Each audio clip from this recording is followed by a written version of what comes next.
आप सभी का इस्ता चैनल में स्वागत है। आज हम देखते हैं, हमारा टॉपिक चल रहा है मानव नेत्र तथा रंग बिरंगा संसार। इसमें एक टॉपिक है जिसका नाम है समंजन क्षमता। समंजन क्षमता हम कई बार देखते हैं, दूर की वस्तु भी देख पाते हैं, नजदीक की वस्तु भी देख पाते हैं।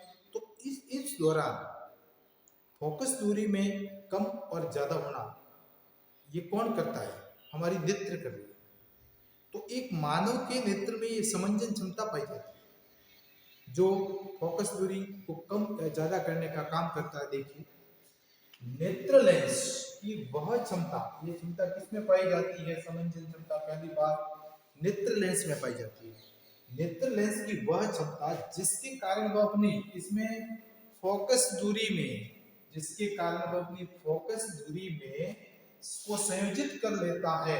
नेत्र लेंस की वक्रता में परिवर्तन, इसमें परिवर्तन हो रहा है, वक्रता में परिवर्तन होने पर इसकी फोकस दूरी भी परिवर्तित हो जाती है। तो फोकस दूरी में परिवर्तन करके हम दूर की वस्तु भी साफ देख सकते हैं, पास की वस्तु भी एकदम साफ देख सकते हैं। तो ये कब संभव होता है? जब लेंस की फोकस दूरी को परिवर्तित किया जाता है। तो ये क्षमता, लेंस की फोकस दूरी को परिवर्तित करने की जो क्षमता होती है, उसी को हम समंजन क्षमता कहते हैं। इसी के कारण हमें पास और दूर की वस्तु साफ दिखाई देती है। जब नेत्र पतला होता है तो इसकी फोकस दूरी बढ़ जाती है। अब देखिए, ये किस प्रकार से होता है कि जब नेत्र क्या हो जाएगा, नेत्र लेंस पतला होता है तो इसकी फोकस दूरी बढ़ जाती है, और जब नेत्र लेंस मोटा होता है तो इसकी फोकस दूरी है वो घट जाती है। तो अगर मोटा होगा तो फोकस दूरी घट जाएगी और फोकस दूरी घट जाती है। ये लेंस में परिवर्तन पेशियों की शीतलन व संकुड़न, ये कौन करता है? मोटा और पतला मांसपेशियां, पेशियों की शीतलन और संकुड़न, सिकुड़न और शीतलन, यानी सिकुड़ना और छोड़ना। सिकुड़न और शीतलन के कारण लेंस की लंबाई मोटाई लंबा हो जाता है या मोटा हो जाता है। अब आता है, ये स्टार पॉइंट है, वेरी वेरी इंपॉर्टेंट। ये प्रश्न पूछा गया है कि नेत्र, मानव नेत्र की अल्पतम दूरी कितनी होती है, निकटतम बिंदु कितना होता है? इसको निकटतम बिंदु भी कहा जाता है। तो पहली बात तो कि अल्पतम दूरी होती क्या है? वह नजदीक से नजदीक का पॉइंट या बिंदु जहां पर हम स्पष्ट पढ़ सकते हैं। तो जिस बिंदु पर रखी कोई वस्तु बिना किसी तनाव के हमें स्पष्ट देखी जा सकती है, उसे अल्पतम दूरी कहते हैं। वह न्यूनतम दूरी जिस पर रखी कोई वस्तु बिना आंख के तनाव के हम उसको पढ़ सकते हैं, तो उसे अल्पतम दूरी कहते हैं। मानव नेत्र की जो अल्पतम दूरी है वो 25 सेंटीमीटर होती है। 25 सेंटीमीटर अल्पतम दूरी या निकट दूरी कहलाती है। उसके बाद है दूर बिंदु। दूर बिंदु क्या है? वह दूरतम बिंदु, दूर बिंदु वह दूरतम बिंदु जिस तक कोई नेत्र वस्तुओं को स्पष्ट देख सकता है। तो ये नेत्र का दूरतम बिंदु कितना होता है? मानव नेत्र का दूरतम बिंदु अनंत होता है, अनंत होता है। तो ये मानव नेत्र का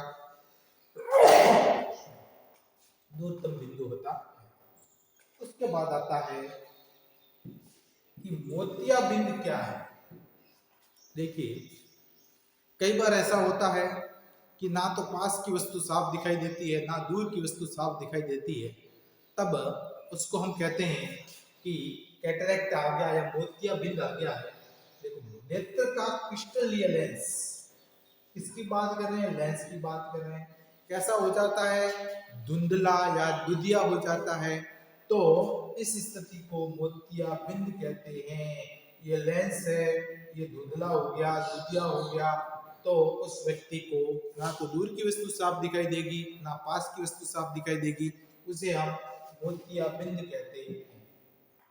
अब देखिए, ये अधिक आयु के साथ होने लगता है, इसमें पास तथा दूर की वस्तु साफ दिखाई नहीं देती। अब इसका निवारण क्या है, कैसे इसको मिटाया जाए? तो आजकल शल्य चिकित्सा द्वारा लेंस को डाला जाता है या लेंस को साफ किया जाता है। दोनों तकनीक है। आजकल अंदर लेंस दूसरा डाला जाता है या इस लेंस को साफ किया जाता है। तो दोनों तरीके से मोतियाबिंद को शल्य क्रिया मतलब ऑपरेशन के द्वारा ही हटाया जाता है। उसके बाद हमारा एक नेत्र गोलक का क्षैतिज एक नेत्र गोलक का क्षैतिज दृष्टि क्षेत्र कितना होता है। ये एमसीक्यू प्रकार का प्रश्न है या फिल इन द ब्लैंक्स है। 150 डिग्री है एक नेत्र का दोनों नेत्र का कितना होता है 180 डिग्री।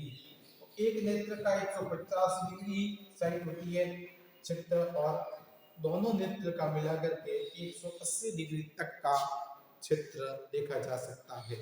तो ये दोनों जो ये शिकारी पशु होते हैं उनकी नेत्र की संरचना इस प्रकार से होती है कि उनका क्षेत्र अधिक होता है, इसीलिए वो साइड का अधिक क्षेत्र तक देख सकते हैं और शिकार कर लेते हैं। तो ये ऐसी कुदरती संरचना होती है।